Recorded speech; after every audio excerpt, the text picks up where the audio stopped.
प्राचीन भारतीय रणनीतिकार और अर्थशास्त्री चाणक्य ने अपनी शिक्षाओं में धन सृजन के कई सिद्धांत बताए, जिन्हें आमतौर पर चाणक्य नीति के नाम से जाना जाता है। उनकी बुद्धि आज भी बहुत प्रासंगिक है, खासकर उद्यमियों, निवेशकों और वित्तीय सफलता पाने की चाहत रखने वाले लोगों के लिए। धन निर्माण के बारे में चाणक्य नीति के कुछ मुख्य रहस्य इस प्रकार है। 1. बुद्धि और रणनीति से धन कमाया जाता है। कोई व्यक्ति जन्म से नहीं, कर्मों से महान होता है। चाणक्य ने इस बात पर जोर दिया कि धन केवल विरासत या भाग्य से नहीं मिलता है, ये बुद्धि, रणनीति और अनुशासित प्रयास से बनता है। उन्होंने निरंतर सीखने और ज्ञान का उपयोग करके सूचित वित्तीय निर्णय लेने की वकालत की। 2. कड़ी मेहनत और लगन ही कुंजी है। जिस तरह एक सूखी घास का तिनका पूरे जंगल को जला सकता है, उसी तरह एक समर्पित प्रयास से अपार धन मिल सकता है। चाणक्य लगन और कड़ी मेहनत की शक्ति में विश्वास करते थे। उन्होंने व्यक्तियों को अपने लक्ष्यों के प्रति प्रतिबद्ध रहने की सलाह दी, क्योंकि लगातार प्रयासों से समय के साथ धन जमा होता है। 3. धन को नैतिक रूप से अर्जित किया जाना चाहिए। बेईमानी से अर्जित धन बरसात के मौसम में नदी की तरह है, ये जल्दी ही गायब हो जाता है। चाणक्य ने धन अर्जित करने के अनैतिक तरीकों के खिलाफ चेतावनी दी, क्योंकि ऐसा धन टिकता नहीं है।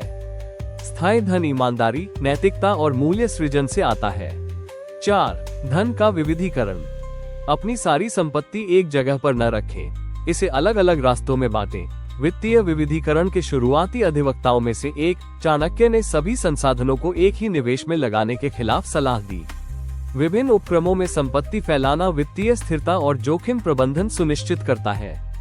5. वित्तीय अनुशासन और बचत। एक बुद्धिमान व्यक्ति को भविष्य की आपदाओं के लिए धन बचाना चाहिए, जैसे एक गिलहरी सर्दियों से पहले भोजन इकट्ठा करती है। चाणक्य ने पैसे बचाने और वित्तीय मंदी के लिए तैयार रहने के महत्व पर जोर दिया। उन्होंने बेतहाशा खर्च करने के खिलाफ सलाह दी और अनिश्चित समय के लिए भंडार बनाए रखने को प्रोत्साहित किया। 6. कौशल और ज्ञान में निवेश। शिक्षा सबसे अच्छी दोस्त है। एक शिक्षित व्यक्ति का हर जगह सम्मान किया जाता है। चाणक्य ने ज्ञान को एक ऐसे धन के रूप में देखा जिसका कभी मूल्यह्रास नहीं होता। शिक्षा, कौशल और आत्म सुधार में निवेश करने से दीर्घकालिक समृद्धि प्राप्त होती है। 7. संगति की शक्ति।